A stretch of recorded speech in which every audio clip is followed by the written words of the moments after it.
বন্ধুরা, আজকের এই ভিডিওতে আমি আপনাদেরকে বলবো হজরত আবদুল্লাহ ইবনে রাদিয়াল্লাহু তাআলা আনহু ও একজন বুদ্ধিমান রাখালের একটি বিস্ময়কর ঘটনা, যা শুনলে আপনার মন ছুঁয়ে যাবে ইনশাল্লাহ।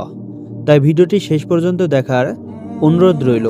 বন্ধুরা, হজরত আবু বক্কর সিদ্দিক রাদিয়াল্লাহু তাআলা আনহুর মৃত্যুর পর ইসলামের খলিফা হয়ে ওঠেন হজরত উমর রাদিয়াল্লাহু তাআলা আনহু।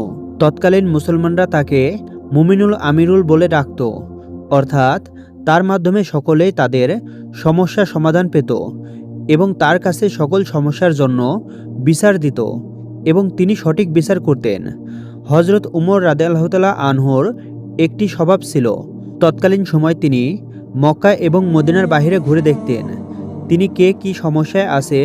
তিনি সাধারণ মানুষের সাথে কথা বলতেন, তাদেরকে সাহায্য সহযোগিতা করতেন এবং তাদের সমস্যার সমাধানের চেষ্টা করতেন।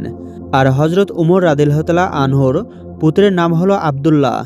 একদা হজরত আবদুল্লাহ ইবনে উমর রাদিয়াল্লাহু তাআলা আনহু একটি সফরে ছিলেন এবং সফর করতে করতে তার সকল সম্বল এবং খাবার শেষ হয়ে গিয়েছিল।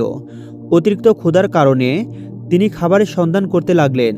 এরপর তিনি দেখলেন মাঠে ছাগলের পাল বিচরণ করছে। মূলত তৎকালীন আরবের রেওয়াজ ছিল রাখালরা কোনো মুসাফির পেলে দুধ দিয়ে মেহমানদারি করবে। হজরত আবদুল্লাহ ইবনে উমর রাদিয়াল্লাহু তাআলা আনহু রাখালের কাছে গিয়ে বললেন, ভাই, আমি মুসাফির, আমার পথের সম্বল শেষ হয়ে গেছে, আমাকে একটি ছাগলের দুধ দহন করে আমাকে দাও, আমি পান করব।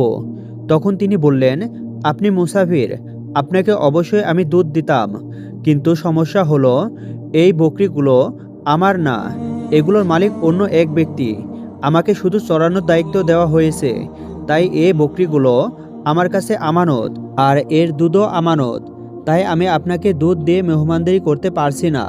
একথা শুনে আবদুল্লাহ ইবনে উমর রাদিয়াল্লাহু তাআলা আনহু তাকে আরেকটু বাজিয়ে দেখতে চাইলেন।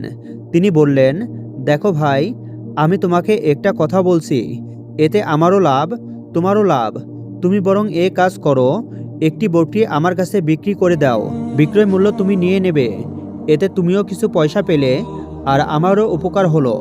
পথে পথে আমি এর দুধ খেয়ে সময় বার করতে পারবো।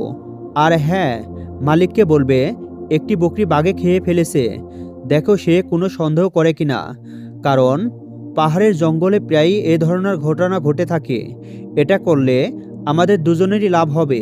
রাখাল লোকটি তার কথা শুনে সাথে সাথে উত্তর দিল, আরে ভাই, আমি এই কাজ করলে আল্লাহ কোথায় যাবেন? রাখালের কথায় অর্থ ছিল, আমিও তুমি মিলে না হয় এই কাজ করলাম, মালিককেও জবাব বানিয়ে দিয়ে দিলাম, কোনো সমস্যা হবে না।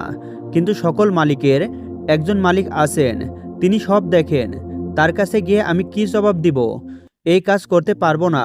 আবদুল্লাহ ইবনে উমর রাদিয়াল্লাহু তাআলা আনহু যেহেতু তাকে একটু বাজিয়ে দেখতে চেয়েছিলেন, তাই তার এ কথা শুনে তিনি বললেন, যতদিন তোমার মতো পৃথিবীতে মানুষ থাকবে, কোনো জালিম কারো প্রতি জুলুম অবিচার করতে পারবে না। যতক্ষণ অন্তরে আল্লাহ তাআলার ভয়, দিল দেমাগে আখিরাতের ফিকির এবং আল্লাহর সামনে দাঁড়ানোর অনুভূতি থাকবে, ততক্ষণ পর্যন্ত অপরাধ ও অন্যায় হতে পারে না।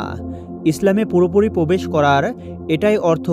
নির্জন জঙ্গলে একাকী অবস্থায় তার চিন্তা হলো, আমার কোনো কাজ যেন আল্লাহ তাআলার মর্জির খিলাফ না হয়। এটা দিনের একটি অত্যন্ত গুরুত্বপূর্ণ বিষয়। এছাড়া কোনো মুসলমান হতে পারে না। হাদিসে নবী করিম সাল্লাল্লাহু আলাইহি সাল্লাম বলেছেন, ইমানই হলো মুসলমানের সবথেকে বড় পরিচয়। আজ তাহলে এ পর্যন্তই। আল্লাহ হাফিজ।